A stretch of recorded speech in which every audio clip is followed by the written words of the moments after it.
ቅዱስ እስጢፋኖስ ቀዳሚ ሰማዕት ክርስትና የጸናባትና የተስፋፋባት መንገድ ሊቀ ዲያቆናት ወቀዳሚ ሰማዕት ቅዱስ እስጢፋኖስ በቤተክርስቲያን ታሪክ ውስጥ ልዩ ስፍራ ያለው ቅዱስ ነው። ስሙ አክሊል ማለት ሲሆን እርሱም በሰማዕትነቱ የክብር አክሊል የተቀዳጀ የመጀመሪያው ክርስቲያን ነው።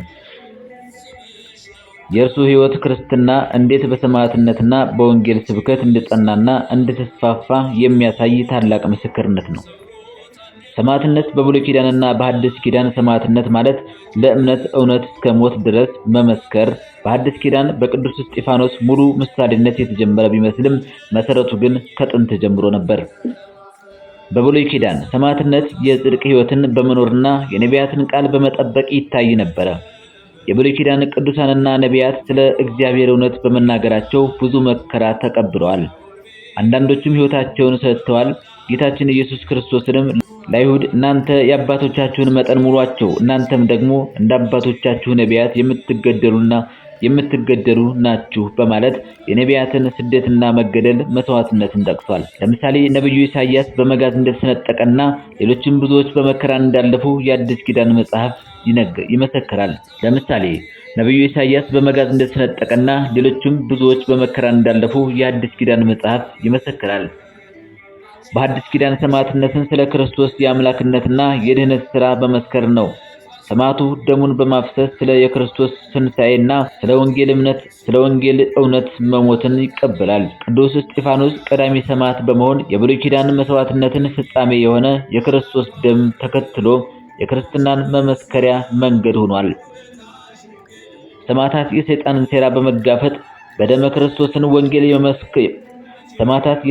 ሴራ በመጋፈጥ በደመ ክርስቶስን ወንጌል የመመሰከሩ ቀይ ሰማዕትነትን የተቀበሉ የመጨረሻው ምስክርነት ሰጥተዋል። የመጀመሪያዎቹ ክርስቲያኖች የቅዱስ እስጢፋኖስ ታሪክ የተፈጸመው ኢየሱስ ክርስቶስ ካረገ በኋላ ወዲያውኑ ነው። የመጀመሪያዎቹ ክርስቲያኖች የሚከተሉት ያካተተው ሕይወት ነበረባቸው። መንፈስ ቅዱስ የሞላባቸው በባለ 50 መንፈስ ቅዱስ ከወረደ በኋላ ሐዋርያትና ደቀ መዛሙርቱ በድፍረት ወንጌልን ይሰብኩ ነበር። ሁሉም አማኞች አንድ ልቦና አንድ ነፍስ ሆነው ይኖሩ ነበር። ንብረታቸው ለሚያስፈልገው ሁሉ እያከፋፈሉ ማህበራዊ ህብረት ነበረባቸው። አገልግሎት የሐዋርያቱ ዋናው ተግባር ጸሎትንና የቃል አገልግሎትን ማዘውተር ነበር። በዚህ ጊዜ የምዕመናን ቁጥር በጨመረ ጊዜ በገንዘብ በዕለት እንጀራ ክፍፍል ላይ የነበረውን ችግር ለመፍታት 7 ዲያቆናት ተመርጠዋል። ከ7ቱ ዲያቆናትም ቅዱስ እስጢፋኖስ አንዱ ነበር። ቅዱስ እስጢፋኖስ ከ7ቱ ዲያቆናት አንዱ የሆነው ቅዱስ እስጢፋኖስ እምነትና መንፈስ ቅዱስ የሞላበት ሰው ነበር። እርሱ ጸጋና ኃይሉም ተሞልቶ በሕዝብ መካከል ጽድቅና ታላቅ ምልክት ያደርግ ነበር። የእርሱ ስብከትና ምልክት የመጀመሪያዎቹ ክርስቲያኖች የነበረባቸው ጽናትና ኃይል ያሳያል። ማህበረ እስጢፋኖስ የ7ቱ ዲያቆናት ማህበር ምስረታ ማህበረ እስጢፋኖስ የተሰኘው ማህበር 7ቱ ዲያቆናት የተቋቋመ ሐዋርያት ለቤተክርስቲያን የ7ቱ ዲያቆናት መርጦ ሲሾሙ ነው። ይህ የምርጫ ሂደት ቤተክርስቲያን አገልግሎቷን ስታደራጅና መንፈሳዊያን ጸሎት፣ ስብከትና ማህበራዊ የድሆች እንክብካቤ አገልግሎት መለየት እንዳለባት አሳይቷል። የማህበሩ ተግባር 7ቱ ዲያቆናት የተሾሙት ማዕድ ለማገልገል እንዲችሉ ነበር። በተለይ የአይሁድን መበለቶችን የመንከባከብ ኃላፊነት ነበራቸው። ቅዱስ እስጢፋኖስ ግን ከዚህ ባሻገር ሕዝቡን በማስተማርና ታላቅ ተአምራትን በማድረግ በስብከተ ወንጌል ግንባር ቀደም ነበር። የማህበሩ ትሩፋት ይህ ማህበር የዲያቆናት አገልግሎት በክርስትና ታሪክ ውስጥ የሥርዓተ ቤተክርስቲያን እና የወንጌል ማስፋፋት መሰረት ሆኖ የቅዱስ እስጢፋኖስ ሰማዕትነት ደግሞ ክርስቲያኖቹን ከመበተን ይልቅ እምነታቸውን በየሄዱበት እንዲሰብኩ አስችሏቸዋል።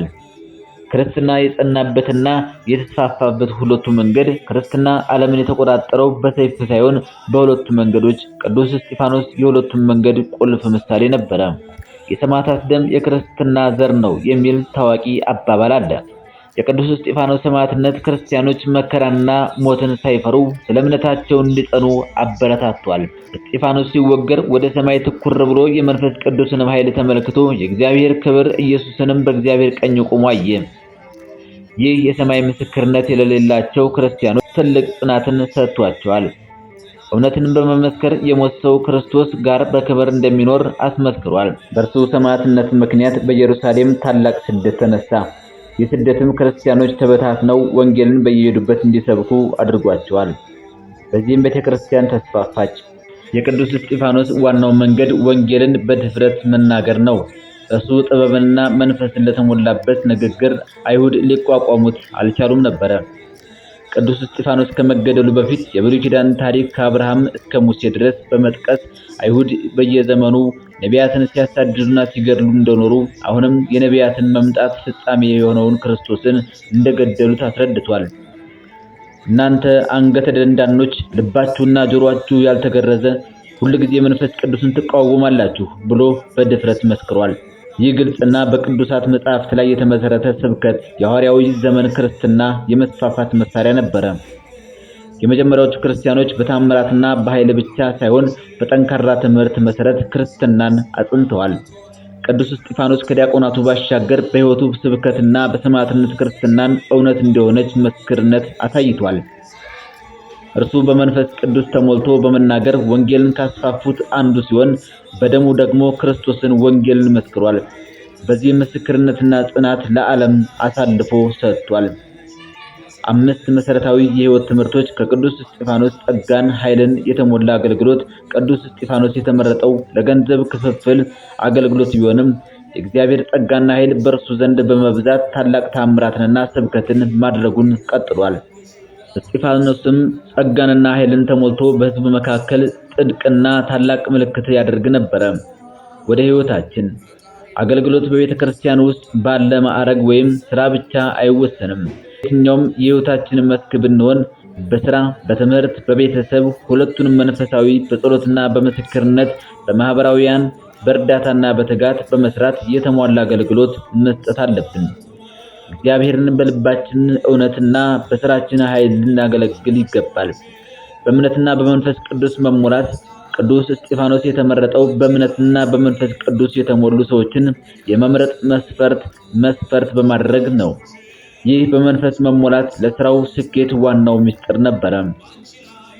መጽሐፍ ቅዱስ ስለዚህ ወንድሞች ሆይ መልካም ምስክር ያላችሁ መንፈስ ቅዱስና ጥበብንም የሞላባችሁ 7 ሰዎች ከእናንተ ምረጡ፣ ለዚህም ሥራ እንሾማቸዋለን አለ።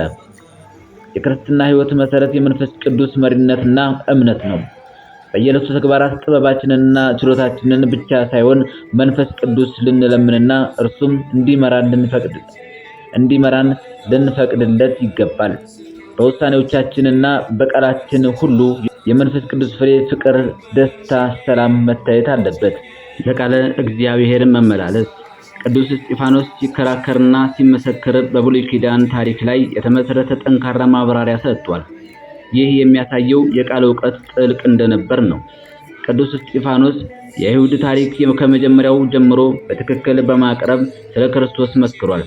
ጠቢባንና ሊቃውንት የማረፊያ የሆነችውን ጥበብንና መንፈስ ተሞልቶ ነበርና ሊቃውንቱም አልቻሉትም ነበር። እንደ ክርስቲያን የመጽሐፍ ቅዱስ ዕውቀት ለመመስከርም ሆነ በሕይወት ለመኖር ወሳኝ ነው። እምነታችንን የሚፈታተኑ ነገሮች ሲገጥሙን የእግዚአብሔርን ቃል እንደ መሳሪያ ተጠቅመን በጽናት ቆም ብለን መቆም አለብን። በየቀኑ ቃልን ማንበብ፣ ማጥናትና መረዳት በሕይወት እንድንጸና ይረዳናል። ጠላትን መውደድና ይቅር ማለት ቅዱስ እስጢፋኖስ በድንጋይ እየተወገረ ባለበት ጊዜ እንኳን ከሰማይ በታች ሊደረግ የሚችለውን ታላቅ የፍቅር ሥራ አሳይቷል። ገዳዮችን ይቅር ማለት በታላቅ ድምፅ ጮኸ፣ ጌታ ሆይ ይህን ኃጢአት አትቁጠርባቸው አለ። ይህንም ብሎ አንቀላፋ። የክርስትና ትልቁ ምልክት ጠላትን ይቅር ማለት ነው። ጌታችን ኢየሱስ ክርስቶስ በሰማይ ያለ አባታችሁ ፍጹም እንደሆነ እናንተም ፍጹማን ሁኑ ብሏል እንዳለ ይቅር የማለት አቅማችንን የእምነታችን መለኪያ ነው። በቤተሰብ፣ በሥራ ቦታ ወይም በማህበረሰብ ውስጥ ክፉን በክፉ መመለስ የለብንም። ይልቁንም በበጎ ሥራ ልንመለስ ይገባናል። ቅዱስ እስጢፋኖስን ይቅርታ መጠየቁን ሳውል ጳውሎስን ለክርስትና የለወጠውን መንገድ መሰረት ጥሏል። የመጨረሻው ተስፋችን ሰማያዊ መሆን ሰማዕትነትን ሲቀበል እስጢፋኖስ ዓይኑ ወደ ምድር ሳይሆን ወደ ሰማይ ነበረ። ይህ የሚያሳየው የዚህ ዓለም ሕይወት ጊዜያዊ መሆኑንና የመጨረሻ ግቡ ክርስቶስ ጋር መሆኑን ነው። እርሱ ግን መንፈስ ቅዱስን ተሞልቶ ወደ ሰማይ ተኮር ብሎ የእግዚአብሔርን ክብር ኢየሱስንም በእግዚአብሔር ቀኝ ቆሞ አየና እነሆ ሰማያት ተከፍተው የሰው ልጅ በእግዚአብሔር ቀኝ ቆሞ አያለሁ አለ። በየዕለቱ ከሚገጥሙን መከራ፣ ጭንቀት ወይም ፈተና ለመጽናናት ዓይናችንን ወደ ሰማይ ልንጥል ይገባል።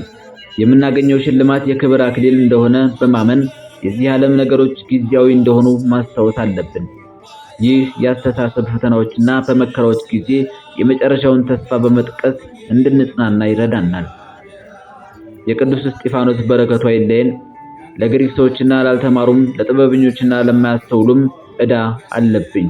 ሰላም ጤና ይስጥልን ውድ የበስሟ ሚዲያ ተከታታዮች፣ በያላችሁበት አምላክ የእግዚአብሔር ቅዱስ እግዚአብሔር ሰላምን፣ ጤናን፣ ፍቅርን ያብዛላችሁ። የቅዱስ እስጢፋኖስ በረከት ረድኤት ከእናንተ ጋር ይሁን። የእመቤቴ የቅድስት ድንግል ማርያም አማላጅነቷ አይለየን። የቅዱስ ሚካኤል፣ የቅዱስ ገብርኤል፣ የመላእክታን ጠባቂነት ተራዳይነት ከሁላችን ጋር ይኑር። ቻናሉን ሰብስክራይብ፣ ላይክ፣ ሼር እያደረጋችሁ ቤተሰብ ሁኑ። ሌሎችንም ታሪኮች ወደ እናንተ ይዤ ቀርባለሁ። እናንተ ብቻ ከኔ ጋር ሁኑ። ሰላም ከእናንተ ጋር